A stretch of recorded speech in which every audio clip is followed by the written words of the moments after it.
Nah, orang-orang di sana ini sebenarnya sudah nggak pernah lagi menghormati ibunya Vanda. Mereka nggak pernah menyebut ke Vanda ibumu atau itu loh ibumu atau ibunya Vanda, nggak pernah. Mereka langsung menyebut nama. Ada yang bilang kalau Rima ini memang dulunya itu pernah pasang susu supaya dia terlihat tetap cantik dan selalu disukai banyak laki-laki. Selain dia masang susu, dia juga minta cara melakukan ritual pesugihan supaya rezekinya lancar.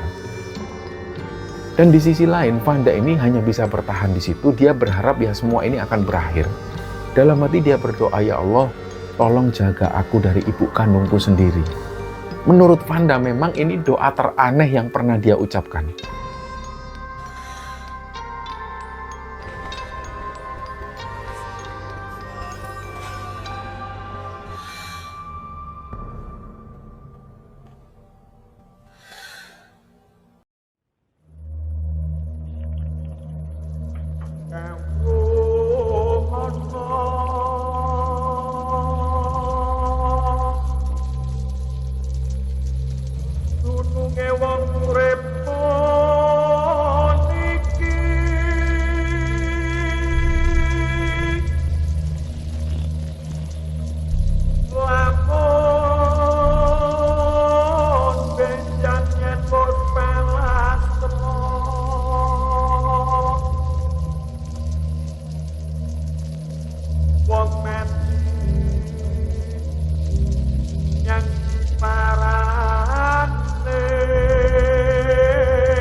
Bismillahirrahmanirrahim. Assalamualaikum warahmatullahi wabarakatuh.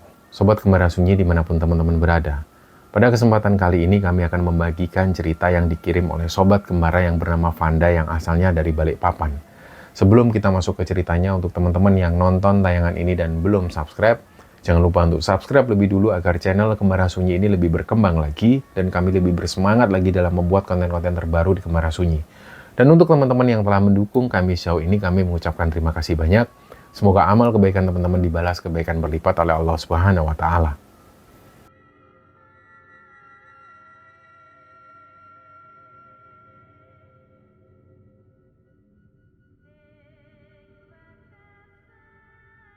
Teman-teman sekalian, ternyata nggak semua ibu itu bisa jadi pelindung buat anaknya. Ada juga yang justru jadi sumber petaka. Jadi cerita yang akan kami ceritakan ini, ceritanya dibagikan oleh Sobat Kembara yang namanya Vanda. Vanda ini adalah seorang perempuan yang pada saat ini usianya 37 tahun dan dia tinggal di Balikpapan. Jujur ketika email ini pertama kali masuk kepada kami, di awal-awal kami membaca kisah Vanda itu, kami awalnya mengira kalau ini adalah cerita horor biasa. Tapi ternyata begitu kami baca lebih lagi, barulah terasa kalau cerita ini ternyata begitu penuh dengan luka. Nah, cerita ini akan berfokus pada Vanda dan ibunya yang bernama Rima. Seharusnya sebagai kodratnya, seorang ibu memang harus mengajari anaknya itu tentang kebaikan. Tapi Rima ini, ibunya Vanda ini, itu malah membuat rumah itu jadi seperti neraka.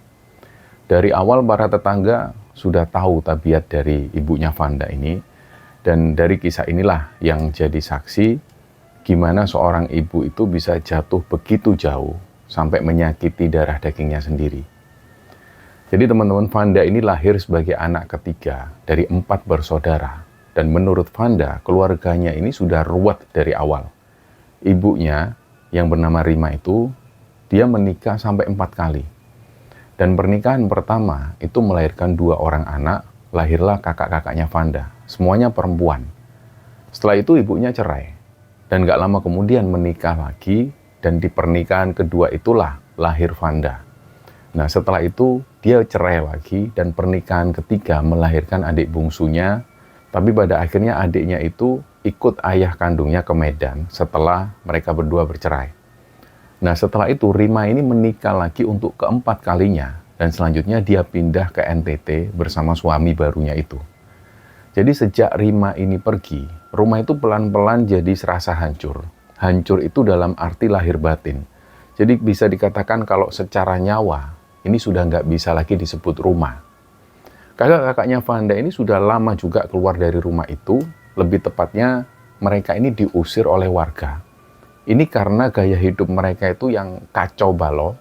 Jadi mereka, kakak-kakak Vanda ini, itu sering gonta-ganti pasangan dan mereka kumpul kebo di rumah itu. Sampai pada akhirnya warga kampung nggak tahan lagi dan akhirnya mengusir mereka berdua. Tapi Vanda ini beda. Ini bukan karena dia mengagungkan dirinya sendiri dalam cerita ini. Tapi memang kata orang lain, Vanda ini beda dari kakak-kakaknya. Menurut orang-orang dan menurut Vanda sendiri, dia ini lebih cenderung pendiam. Dia tahu sopan dan tahu tata krama meskipun dia sama sekali nggak pernah diajarin oleh orang tuanya. Nah, tetangga-tetangga ini sering bilang ke Vanda, bapakmu itu Van, bapak kandungmu itu orang baik. Tapi ya sebaik-baik laki-laki, siapa juga yang bisa kuat sama ibumu? Nah, Vanda sendiri juga bingung kenapa kok dia bisa beda sama kakak-kakaknya. Setiap melihat kelakuan mereka, dia itu lebih memilih diam dan lebih memilih untuk mengurung diri di kamar. Dan memang benar kata orang-orang, bahwa ayah kandungnya Vanda ini memang orang baik. Jadi dia ini masih bertanggung jawab penuh pada Vanda, meskipun ayahnya sudah nggak tinggal di sana dan sudah punya keluarga lagi. Dia masih sering banget kirim uang ke Vanda. Nah, ayah kandungnya Vanda ini sempat ngajak Vanda untuk tinggal di rumahnya. Tapi Vanda menolak karena dia sungkan sama keluarga baru ayahnya itu. Dan singkatnya, setelah Rima ini pergi ikut suami barunya ke NTT, rumah itu jadi kosong.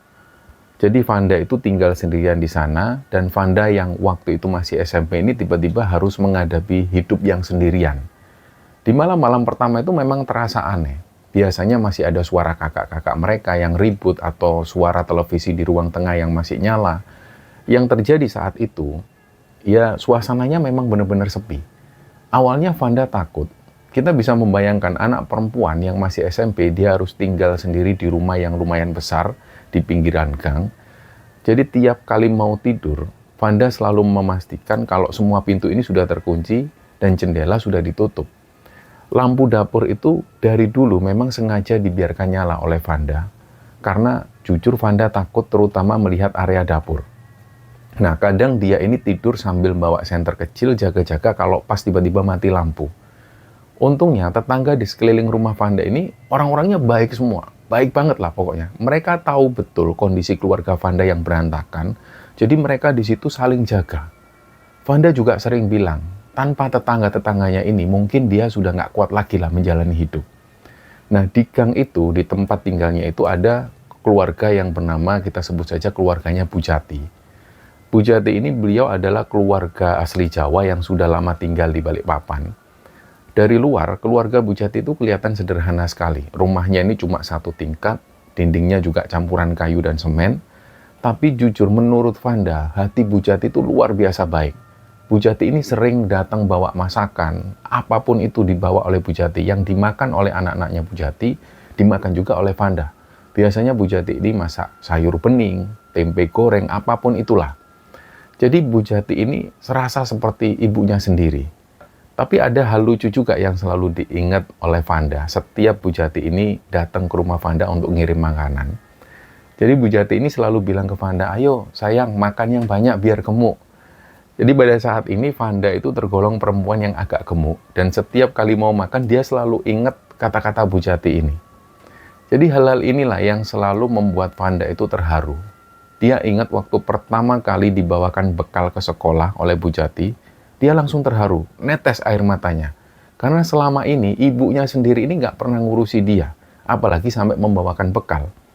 Nah, Bu Jati ini juga yang ngurus segala keperluan sekolahnya Vanda, mulai dari bayar SPP, beli buku, bahkan membantu untuk mengurus administrasi kalau pas ada acara sekolah. Karena anak ketiga Bu Jati yang namanya Vivi, ini seumuran dengan Vanda, jadi mereka berdua itu sekolah di tempat yang sama. Tiap pagi Vivi ini bakal ngetok pintu pagarnya Vanda sambil dia teriak-teriak, Van, ayo Van, sudah siang, ayo berangkat. Mereka selalu berangkat bareng. Nah, di seberang rumah Vanda itu ada rumahnya Pak San. Pak San ini, beliau seorang pensiunan guru yang hidupnya juga sederhana sekali. Kalau bisa dibilang oleh Vanda, uang pensiun Pak San ini sebenarnya nggak seberapa. Tapi anak-anaknya Pak San masih sering ngirim uang ke Pak San. Dan Pak San itu selalu menyisihkan sebagian uangnya untuk Vanda. Tapi anak-anak Pak San nggak ada masalah untuk itu. Dan setiap kali ngasih uang ke Vanda, Pak San selalu bilang, ini loh ya, ini kamu pakai buat beli makanan yang kamu suka. Kalau ada baju bagus, kamu lihat yang kamu pengen beli, sudah beli aja. Atau kalau kamu mau nabung juga boleh, nggak apa-apa. Nah, jumlahnya juga lumayan, cukup banget lah untuk kebutuhan sehari-hari. Tapi untungnya Vanda ini bukan tipe anak yang suka jajan, dia lebih memilih untuk menabung. Kadang uang itu dia pakai buat beli buku atau bayar keperluan sekolah yang sangat mendadak sekali sifatnya.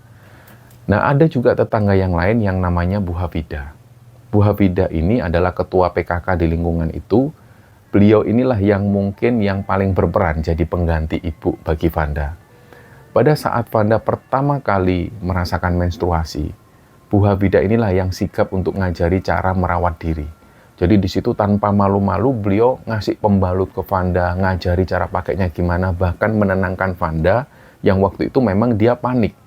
Bu Hafida ini kayak menganggap Vanda itu ya anaknya sendiri. Bu Hafida ini bilang ke Vanda waktu itu, sudah nggak apa-apa, ini wajar, kamu itu udah gede. Nah, bagi Vanda, Bu Hafida itu benar-benar kayak ibu kandungnya sendiri.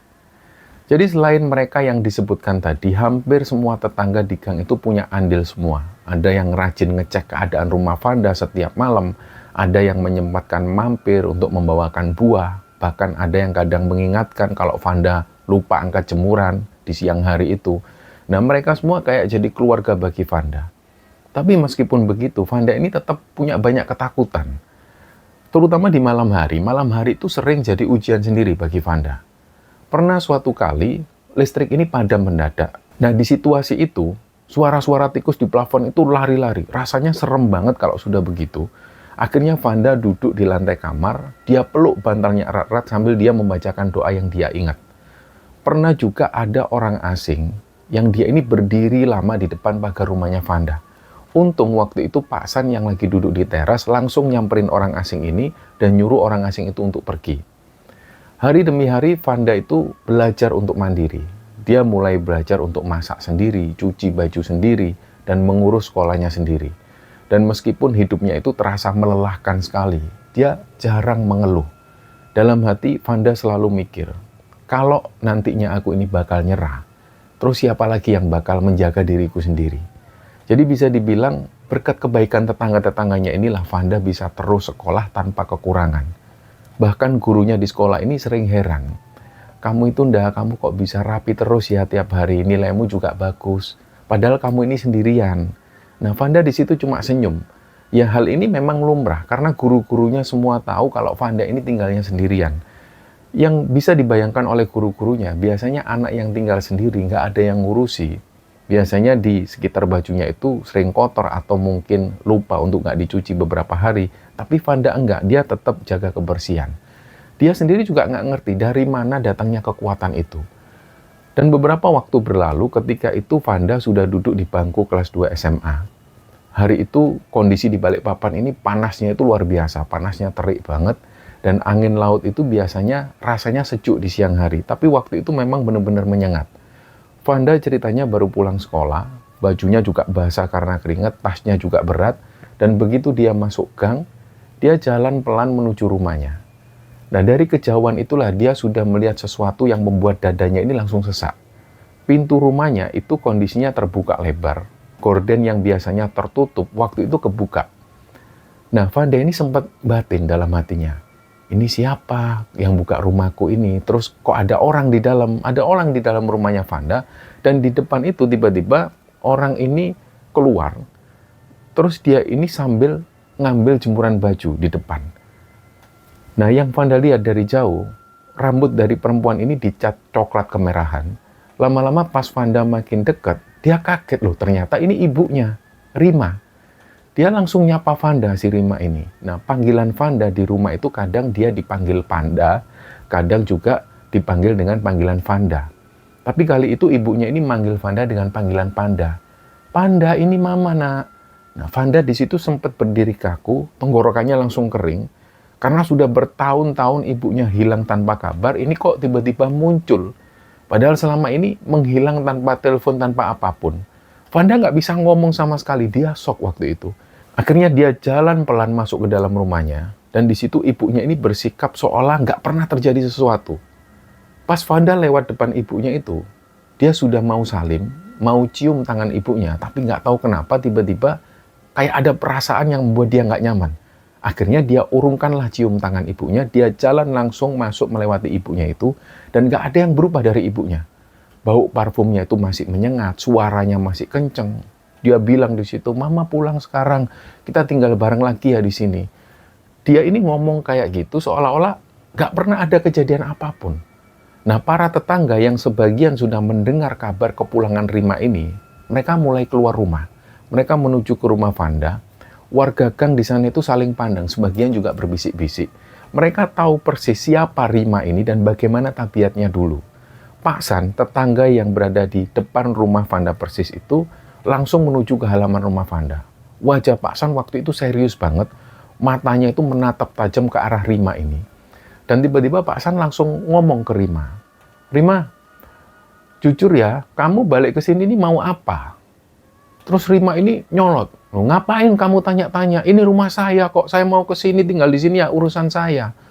Pak San waktu itu cuma geleng-geleng kepala, terus beliau bilang, "Ya asal kamu tahu ya, Vanda itu sudah baik-baik saja di sini tanpa kamu pun. Kami semua jaga Vanda di sini. Kalau kamu datang ke sini cuma buat numpang tinggal dan bikin ribut, mending nggak usah, kamu balik aja. Biar Vanda ini tetap aman." Nah, ucapan itu membuat Rima ini langsung marah. Dia langsung teriak, "Weh, kamu itu siapa berani-beraninya ngatur saya?" Nah, ibunya Vanda ini teriak di situ. Pak San tetap berdiri tegak. Pak San yang awalnya niatnya ini mau menasihati, jadi ikut marah waktu itu. Nah, ketegangan ini pun akhirnya menyebar. Beberapa tetangga tentu membela Pak San. Vivi dan Bu Jati ikut keluar rumah. Mereka berdiri di pagar, mereka juga siap membantu Pak San kalau terjadi apa-apa sama Pak San. Di situ mereka tetangga-tetangga ngelihat Rima ini maju, seolah-olah mau nubruk badannya Pak San. Terus Rima ini teriak-teriak ke Pak San, "Sekali lagi kamu larang saya pukul kamu." Nah, Bu Hafida yang kebetulan ada di sana, yang badannya memang lebih besar, beliau langsung jalan cepat menghadapi Rima. Terus dia bilang ke Rima, "Kamu jangan bikin keributan, ini bukan lokalisasi." Nah, setelah Bu Hafida yang maju, Rima agak ciut nyalinya. Akhirnya mungkin karena sudah banyak tetangga yang mulai datang juga, Rima pun mundur. Dia masuk ke rumah dan pintu ini dibanting. Buat. Nah, malam harinya, suasana di area sana itu jadi canggung. Ceritanya di rumah Vanda juga seperti itu. Vanda malam itu duduk di kamar, dia peluk bantalnya. Dari luar itu terdengar suara barang-barang yang digeser.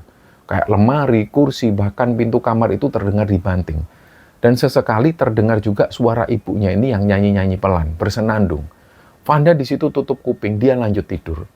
Pokoknya Vanda ini menghindari komunikasi sama ibunya. Mungkin karena Vanda ini sudah kecewa sama ibunya selama ini. Dan hari-hari berikutnya, rumah yang tadinya damai ini berubah jadi penuh tekanan. Rima mulai bertingkah seolah semua yang ada di rumah itu miliknya. Nah, Vanda juga disuruh ini, disuruh itu, disuruh nyapu, ngepel, nyuci pakaian, bahkan belanja ke warung sampai larut malam juga disuruh oleh ibunya. Nah, ibunya ini selalu bilang, "Kalau kamu tinggal sama mama, ya kamu itu harus tahu diri." Nah, Vanda ini jengkel. Vanda juga mikir, lebih baik tinggal sendiri, nggak ada masalah apapun. Karena selain ibunya ini perokok berat, jadi yang terjadi di sana itu, rumah itu bau asap rokok semua. Dan apalagi kalau dia pas buang abu rokok itu sembarangan. Rumah nggak pernah bisa bersih. Selalu ada saja abu rokok dan juga batang rokok. Misalnya di toilet, di kamar, bahkan di dapur, ruang tamu, selalu ada abu dan juga puntung rokok. Inilah yang membuat Vanda itu jengkel, karena sejujurnya, dia sendiri ini nggak kuat dengan asap rokok. Jadi saat itu benar-benar jadi hari-hari yang penuh siksa bagi Vanda. Hidupnya nggak pernah damai lagi. Dia juga sudah capek menasihati ibunya, dan yang paling membuat Vanda ini sebel adalah kebiasaan Rima yang selalu membawa tamu laki-laki ke rumah. Malam-malam, Vanda itu sering mendengar pintu rumahnya ini dibuka. Dan di situ ada suara langkah kaki yang masuk disusul dengan tawa cekikian ibunya. Dan di situ juga ada suara laki-laki yang berada di dalam kamar ibunya. Nah, pernah suatu kali Vanda ini keluar kamar karena haus. Ternyata di ruang tamu itu dia melihat ada laki-laki duduk di situ sambil terus ngeliatin Vanda. Dan tatapannya itu cabul banget. Di situasi itulah nggak lama, Rima ini, ibunya Vanda itu muncul, terus dia ketawa. Dia ngomong ke laki-laki ini, "Ini loh, anak perawanku cantik kan?" Terus laki-laki itu senyum. Vanda akhirnya buru-buru masuk lagi ke kamar dan dia benar-benar jengkel waktu itu. Menurut Vanda, situasi itu kan seharusnya nggak pernah terjadi. Dan apalagi, kata-kata ibunya ini yang bikin dia jengkel. Jadi itulah yang dirasakan Vanda ketika ibunya ini kembali lagi ke rumah. Dia akhirnya semakin nggak nyaman, terutama ketika pas ada laki-laki masuk ke rumahnya. Secara nggak langsung, para tetangga ini juga mengkhawatirkan kondisi tersebut. Suatu sore, Pak San datang lagi ke rumah Vanda. Kali itu, beliau ini bersama Bu Hafida dan juga Bu Jati. Mereka coba ngomong baik-baik. Mereka ngomongnya itu di teras. Awalnya Pak San lebih dulu yang memulai pembicaraan ini, terus kemudian Bu Hafida yang bicara dengan tegas. Intinya di situ Bu Hafida bilang, "Hei Rima, kamu itu jangan bawa laki-laki sembarangan ke rumah. Anakmu ini perempuan, apalagi dia masih sekolah. Kasihan itu Vanda." Nah di situ sikap Rima ini biasa saja, bahkan dia nanggepin secara biasa. Terus dia jawab, "Kalian semua ini kenapa sih? Apa uang kalian itu saya ambil? Kan enggak, ini rumah saya kok." Nah ucapan itulah yang membuat semua orang ini diam. Mereka tahu sebenarnya percuma juga menasihati dan melarang Rima, tapi mereka tetap nggak bisa diam kalau Vanda terus jadi korbannya. Jadi semenjak itu, Vanda merasa rumahnya ini bukan lagi tempat pulang. Dia tidur di kamar itu dengan pintu yang selalu tertutup rapat. Bahkan dia meletakkan kursi untuk nahan gagang pintunya. Dan setiap kali Vanda mendengar ada suara berisik di malam hari, Vanda langsung nggak bisa tidur. Dia khawatir kalau tiba-tiba ada laki-laki kurang ajar tamu ibunya itu yang bisa ganggu dia. Kadang di situ Vanda selalu berdoa, "Ya Allah lindungi aku, ya Allah beri petunjukmu ya Allah." Nah di situ para tetangga ini masih terus menjaga jarak aman. Setiap malam Pak San itu sengaja duduk di teras sampai larut malam. Beliau duduk-duduk di depan itu pura-pura merokok, padahal beliau ini selalu mengawasi rumah Vanda. Jujur memang kehadiran Rima ini membuat para warga itu kepikiran semua. Karena semua orang tahu dengan adanya Rima di situ, cepat atau lambat, ini akan ada sesuatu yang terjadi di kampung mereka. Dan sejak kepulangan Rima itu, hari-hari Vanda ini berubah jadi ancaman. Pagi-pagi sebelum matahari terbit, Vanda itu sudah dibangunkan dengan bentakan. "Ayo bangun, jangan malas, bangun." Bentakan ibunya ini keras banget, dan begitu Vanda keluar kamar, itu langsung tercium asap rokok dan bekas aroma alkohol. Vanda tahu ibunya ini bukan bangun pagi, tapi memang dia belum tidur dari semalam. Vanda di situ langsung nyapu halaman, lanjut ngepel lantai, dia harus cuci baju lebih dulu, sampai harus memasakkan ibunya. Dan di situ, Vanda nggak sempat sarapan. Nah, semua ini dilakukan Vanda sebelum dia berangkat sekolah. Dan kalau Vanda ini terlambat sedikit bangunnya, Rima pasti marah besar. Nah, padahal ketika apa yang dilakukan oleh Vanda di rumah, inilah yang membuat Vanda itu sering terlambat sampai ke sekolah. Nah, pernah sekali Vanda ini lupa menjemur pakaian karena dia harus berangkat lebih pagi untuk ujian. Nah, sepulang dari sekolah, dia melihat seluruh baju basahnya itu dilempar ke lantai oleh Rima. Jadi setiap hari Vanda itu kayak pembantu di rumah sendiri. Makan pun dia harus nunggu ibunya selesai makan. Kalau ada sisa, baru dia bisa makan. Kadang dia makan itu cuma dengan nasi yang dingin, dengan garam, tapi Vanda jarang mengeluh dengan kondisinya itu. Dia takut kalau melawan, karena kemarahan Rima ini akan semakin menjadi-jadi. Nah, masih mending ketika ibunya ini pergi dari rumah, Vanda itu masih bisa makan enak. Karena di situ, Vanda sering makan masakan kiriman dari tetangga atau masakan kiriman dari Bu Jati. Tapi sejak ada ibunya itu, tetangga-tetangga ini nggak boleh lagi ngirim makanan. Karena kata ibunya Vanda ini malu kalau dapat kiriman makanan dari tetangga. Kayak seolah-olah dia ini nggak bisa masak sendiri. Nah, suatu malam ceritanya ada dua laki-laki yang datang ke rumah, dibawa oleh ibunya.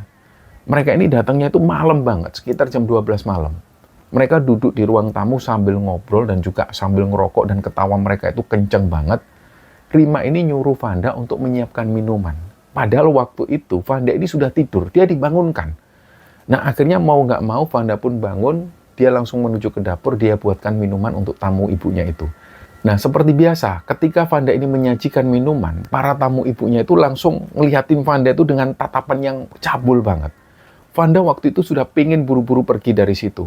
Jadi muak rasanya ngelihat mereka. Suatu malam, Rima ini pulang bersama seorang laki-laki yang belum pernah Vanda lihat sebelumnya. Badannya itu agak besar, kulitnya legam. Rima ini tiba-tiba memperkenalkan dengan nada yang manis ke Vanda. "Ini loh dek, ini loh Om Darto, temannya mama." Nah, laki-laki yang namanya Om Darto itu senyum. Dan kelihatan banget kalau dia ini lagi mabuk. Nah, malam itu setelah tamunya ini pergi, Rima masuk ke kamar Vanda tanpa ngetuk pintu lebih dulu. Terus dia bilang ke Vanda, "Van, kamu itu kan udah gede. Om Darto itu loh orangnya baik, dia juga orang kaya. Kayaknya Om Darto itu suka deh sama kamu." Nah tentu di situ Vanda langsung marah ke ibunya, "Maksud mama ini apa?"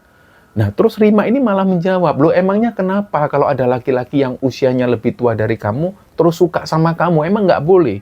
Kan yang penting dia ini tanggung jawab, dia juga punya banyak uang." Disitulah Vanda ini nggak habis pikir dengan kata-kata dari perempuan ini. Orang yang notabene sebenarnya adalah ibu kandungnya sendiri. Tapi kok ngomongnya seperti itu? Dan beberapa hari berikutnya, Om Darto ini semakin sering datang. Dia membawakan Vanda buah, kue, bahkan pernah ngasih HP ke Vanda. Vanda di situ tentu menolak. Tapi Rima ini memaksa supaya Vanda menerima. Dia sempat bilang ke Vanda, "Sudah kamu jangan nolak rezeki, nggak baik." Tapi meskipun HP ini diterima oleh Vanda, Vanda sekalipun nggak pernah pakai HP itu. Jadi HP ini dibiarkan terus di atas lemari di ruang tamu. Supaya ketika Om Darto datang, dia tahu kalau HP itu tetap nggak pernah dipakai oleh Vanda. Dan berjalannya waktu, tetangga-tetangga ini juga mulai nggak enak. Tetangga juga mulai curiga, dan Pak San ini pernah memergoki Om Darto nunggu di depan rumah sambil merokok di situ. Akhirnya Pak San ini langsung tanya, "Cari siapa, Pak?" Ketika ditanya oleh Pak San, kayaknya dia takut dicurigai warga. Akhirnya dia pergi. Nah, malam harinya Pak San ini datang ke rumah dengan Bu Jati dan juga Bu Hafida. Mereka datang pinginnya itu ngobrol dengan Rima. Akhirnya di situ mereka ngobrol lagi di teras. Dan beberapa waktu berjalan, Vanda ngelihat ibunya ini makin hari makin aneh setelah pertemuannya dengan Pak San dan tetangga-tetangga. Kayaknya seolah-olah ibunya ini kayak pengen menunjukkan kalau dia ini memang biadab. Nah, kadang di situ dia pulang larut malam dengan mata yang merah, bibirnya juga komat-kamit kayak ngomong sesuatu. Tetangga-tetangga juga memperhatikan perubahan itu. Bahkan mereka ini sering batin. Orang ini memang sudah nggak bisa dibilangin, sudah diajak ngomong baik-baik, tapi dia kayak mau menunjukkan bahwa dia ini memang perempuan jahat. Nah, Bu Hafida ini pernah membicarakan hal ini ke Vanda. "Van, kok ibumu itu, Rima itu kok kelihatan beda ya?"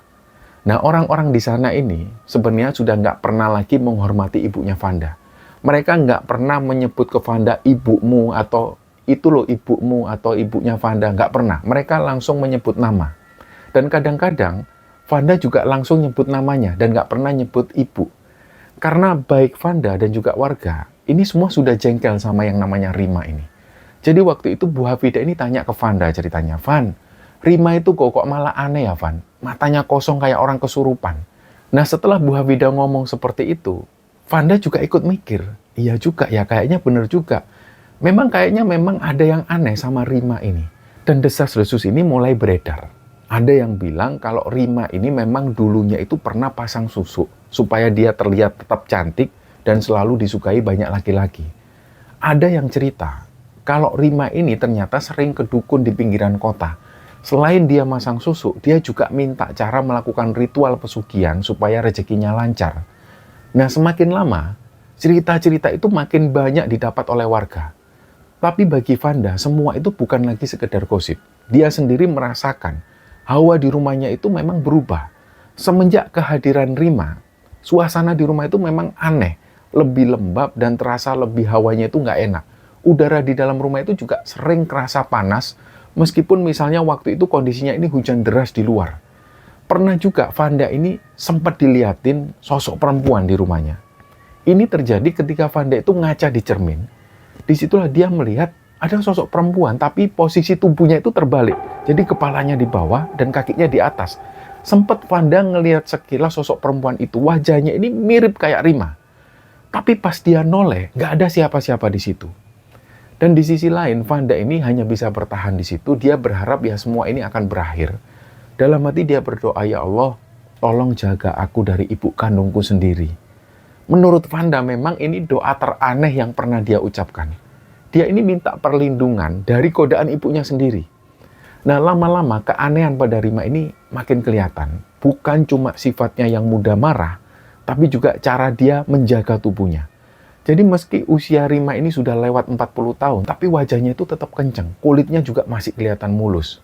Di zaman-zaman itu, belum ada skincare seperti sekarang. Jadi orang-orang ini tentu berpikir, yang aneh-aneh kepada Rima. Intinya tetangga ini tahu kalau Rima itu pakai susu, semua tahu. Dan Rima ini juga sering mendatangi dukun, mereka juga tahu. Tapi mereka nggak mau terlalu dalam lah membicarakan soal Rima. Mereka masih merasa kasihan sama Vanda, jadi fokus mereka ini kepada Vanda. Vanda sendiri beberapa kali melihat tanda-tanda yang menguatkan gosip tentang ibunya itu. Pernah tanpa sengaja, Vanda ini nemu kantong kecil yang isinya itu jarum. Jarumnya tipis-tipis semua. Dan bukan jarum jahit karena warna jarum itu keemasan. Nah, dari situlah Vanda belakangan tahu ternyata itu adalah jarum-jarum susu. Nggak tahu apakah jarum susu ini mau dipasang ke tubuhnya Rima, atau mungkin ini bekas susu. Vanda nggak tahu soal itu. Nah, Pak San sendiri suatu malam pernah datang ke rumah Vanda. Beliau itu wajahnya kelihatan serius sekali. Terus Pak San ini bilang, "Van, kamu hati-hati loh ya. Kalau misalnya ada yang aneh, kamu langsung panggil saya aja, Van." Nah, di situ Vanda cuma ngangguk. Dan itu pun setelah ngomong seperti ini, Pak San itu langsung pergi. Nah, hari-hari itu, Rima ini semakin sering sakit. Badannya itu sering demam. Kulitnya tiba-tiba muncul lebam-lebam hitam yang bentuknya itu kayak bekas cakaran. Suatu malam, Vanda memberanikan diri masuk ke kamar ibunya untuk nutup jendela yang masih kebuka. Ini posisi Rima ini masih sakit di situ. Dan ketika nutup jendela kamar ibunya itu, tiba-tiba Vanda ngelihat sendiri. Rima yang tadinya sudah tidur, ini tiba-tiba bangun. Dan bangunnya itu juga aneh, kayak ditarik sesuatu. Tapi bersamaan dengan Vanda yang noleh ke arah Rima ini, posisi Rima itu masih tidur. Jadi langsunglah cepet-cepetan dia balik ke kamar, dan gangguan itu membuat Vanda ini nggak bisa tidur dengan tenang. Pernah suatu malam dia mendengar ada suara seperti kuku yang digores-goreskan di dinding. Karena waktu itu Vanda sudah sebel banget, dia nggak bisa tidur karena goresan-goresan ini. Dia samperinlah kamar ibunya. Karena kamar ibunya ini persis di samping kamar Vanda. Dia masuk ke kamar ibunya, ternyata pas pintu kamar ibunya ini dibuka, di dalam kamar itu ibunya ini tidur pules. Si Rima ini tidur. Vanda langsung merasa ada yang aneh memang dengan rumahnya. Nah, ada lagi cerita dari tetangga sekitar tentang rumah Vanda. Ceritanya ada tetangga yang lewat samping rumah Vanda. Dia ini pernah mendengar suara, tapi suaranya itu kayak semacam bisikan. Nah, si tetangga ini takut dan dia lari cepet-cepetan dari situ. Dia sendiri nggak tahu itu suara siapa. Nah, beberapa hari sebelum Rima ini meninggal, Rima itu semakin jarang keluar rumah. Pernah suatu ketika dalam satu kesempatan, Rima ini keluar rumah untuk menjemur diri.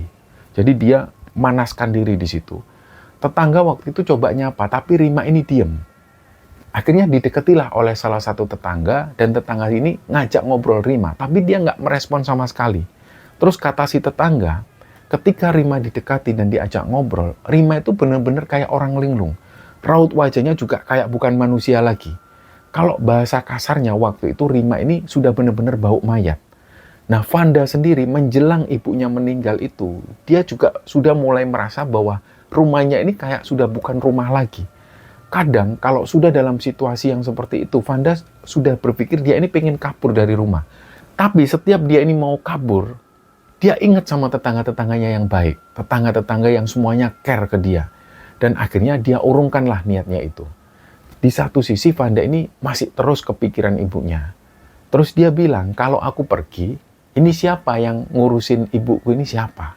Pasti tetangga-tetangga nggak akan mau. Dan beberapa hari menjelang Rima ini meninggal, perilaku Rima itu semakin nggak masuk akal. Kalau sebelumnya dia ini cuma sering ngomong sendiri dan ketawa-ketawa sendiri di tengah malam, di akhir-akhir itu, ini gangguannya itu jadi agak brutal. Dari mulai gangguan suara, terus tiba-tiba muncul bau yang aneh. Dan yang parah adalah setiap kali terdengar adzan, atau setiap kali adzan berkumandang, entah ini adzan subuh, zuhur, atau maghrib, Rima itu pasti jerit-jerit, dia teriak-teriak kenceng dari dalam rumah. Yang keluar dari mulutnya semua ini cuma kata-kata yang kotor, makian semua, sampai alat-alat kelamin semua itu disebut. Ditambah lagi, suaranya ini memang kenceng dan kedengaran sampai ke ujung gang. Tapi anehnya, setelah adzan ini selesai, dia langsung diem. Diem dan nggak ngomong apapun. Kayak seolah-olah nggak pernah terjadi apa-apa. Nah, keanehan lainnya, Rima ini tiba-tiba pengen ketemu dengan ayah kandungnya Vanda. Padahal selama ini, dia sama sekali nggak pernah nyebut-nyebut nama mantan suaminya. Terus suatu malam, dia mendesak Vanda untuk segera nelpon ayah kandungnya. Vanda yang memang masih sering kontak sama ayah kandungnya itu sebenarnya bisa saja nurutin kemauan ibunya. Karena memang ayahnya ini orang baik dan masih sering juga ngirim uang belanja rutin untuk Vanda. Tapi pada saat Vanda menyampaikan permintaan itu ke ayahnya, ayah kandungnya Vanda ini langsung menolak. Enggak, ayah nggak mau datang, ayah nggak mau telepon. Dan Vanda ini sudah tahu, pasti jawaban ayah kandungnya seperti itu. Pasti ayahnya nggak akan mau datang. Nah, jawaban ini ternyata membuat Rima itu malah makin marah. Dia teriak-teriak lagi, dia pecahkan semua piring-piring di dapur. Semua barang-barang di ruang tamu juga nggak luput dari amukan Rima. Dan dia baru berhenti ketika Vanda yang teriak, "Stop!" Dan kalau sudah Vanda teriak seperti itu, Rima benar-benar berhenti.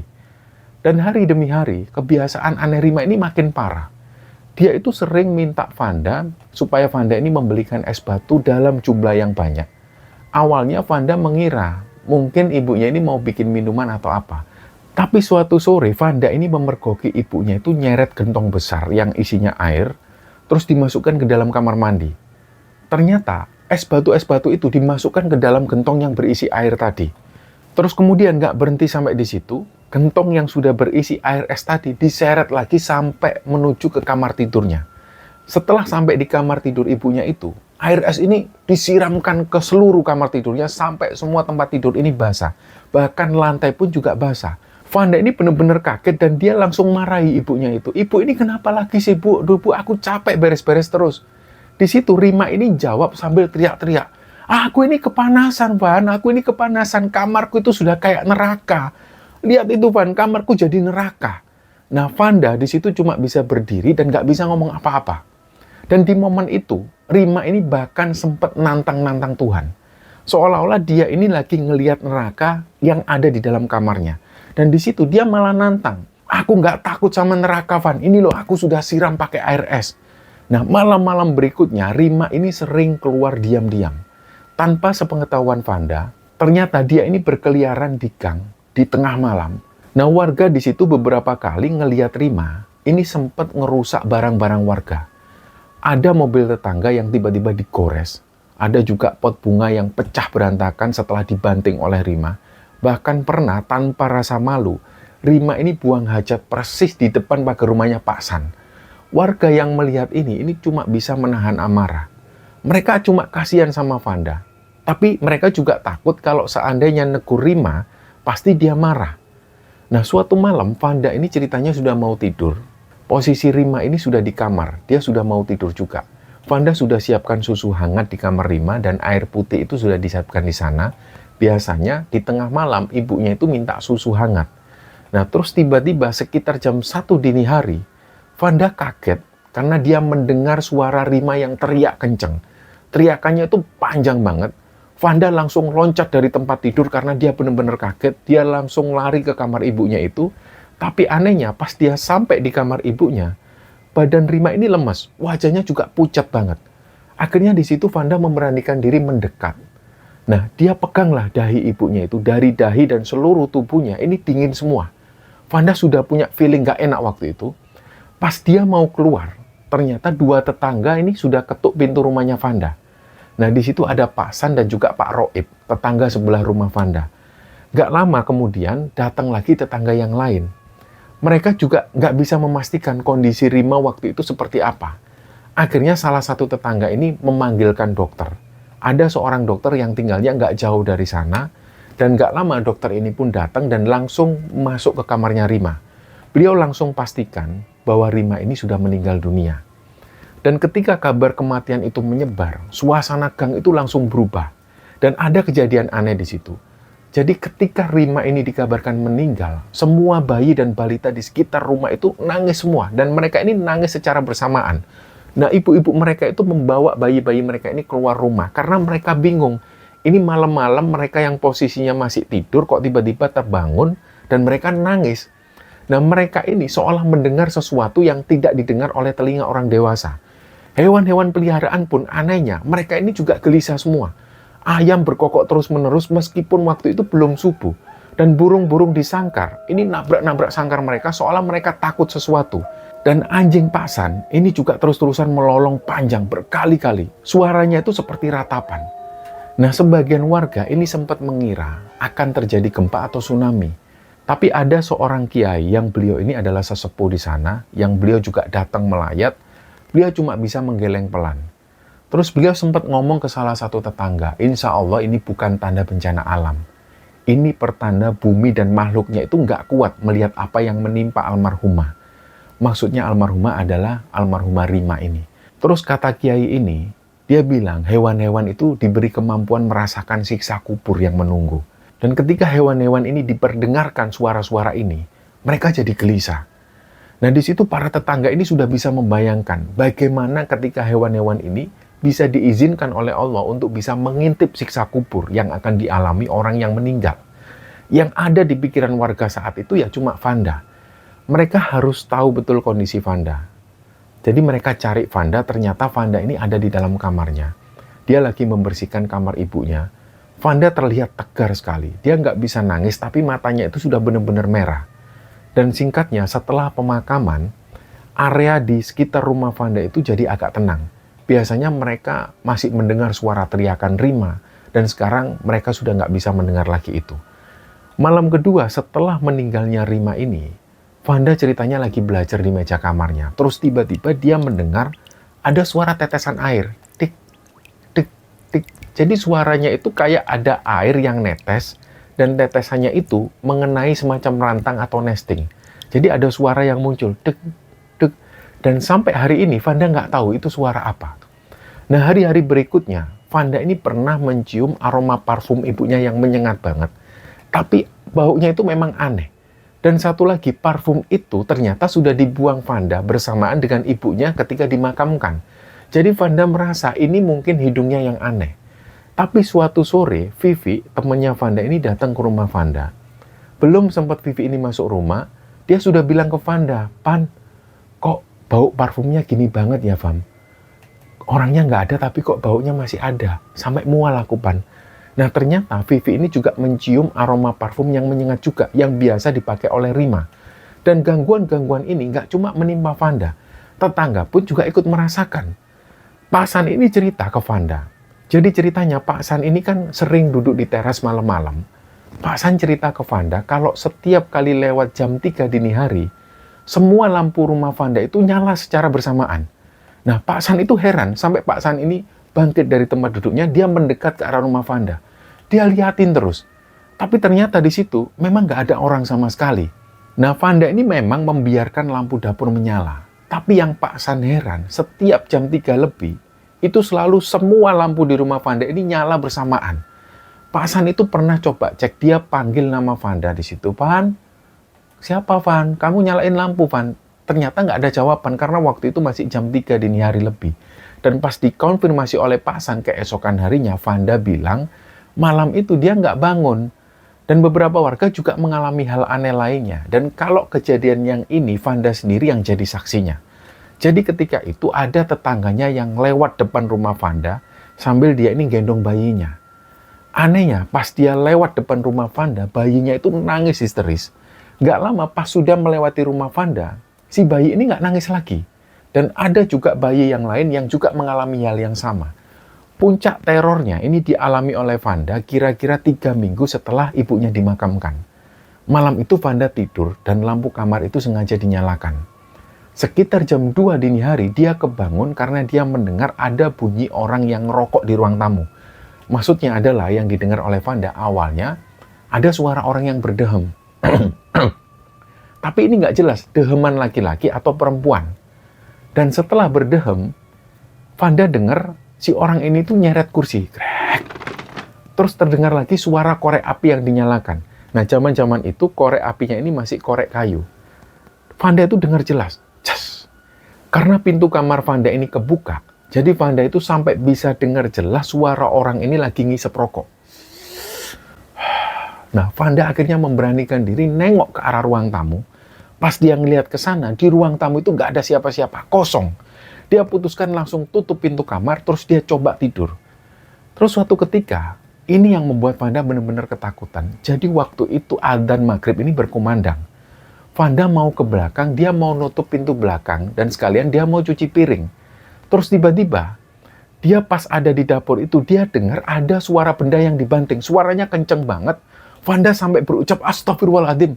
dia takutnya kalau ada listrik di rumahnya ini yang koslet atau apa. Dia akhirnya langsung lari ke ruang tamu karena sumber suara dari sana, dan ternyata nggak ada apa-apa. Tapi waktu itu azan ini masih berkumandang. Dan ketika Vanda balik lagi ke dapur, dia dengar suara aneh lagi. Jadi dari kamar ibunya itu, dia dengar ada suara orang muntah. Nah, di momen itulah Vanda sudah nggak kuat lagi, dia benar-benar takut. Vanda ini sampai loncat dan dia lari keluar rumah. Dan di luar rumah itu kebetulan sepi, karena semua orang ada di dalam rumah semua karena bertepatan dengan adzan maghrib. Jadi Vanda nggak berani masuk dalam rumah. Sampai setelah habis maghrib, ada tetangganya yang kebetulan keluar rumah. Beliau ini mau masukkan burung peliharaannya. Nah, di situ dia ngelihat Vanda yang ketakutan. Dia tanya ke Vanda, "Kenapa, Van?" Vanda pun cerita kalau dia takut. Akhirnya diantarlah sama tetangganya ini balik ke rumahnya. Nah, disitulah dia menyalakan lampu semua dan sekitar jam 8 malam, Vanda kembali tenang. Jadi bisa dibilang gangguan-gangguan ini dialami Vanda selama hampir 3 bulanan lebih. Suatu malam, Bu Jati dan suaminya ini bawa seseorang ke rumah Vanda.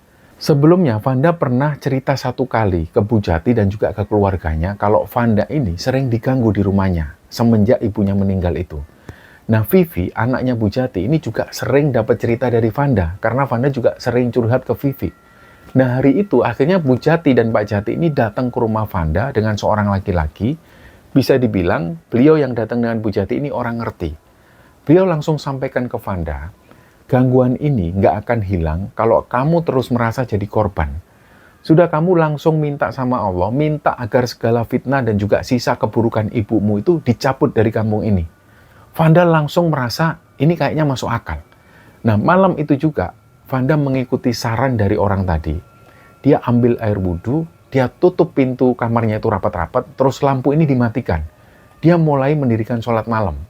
Dan di momen itulah, meskipun lampu kamar Vanda ini mati, kondisi juga malam hari, Vanda nggak merasa takut sedikit pun.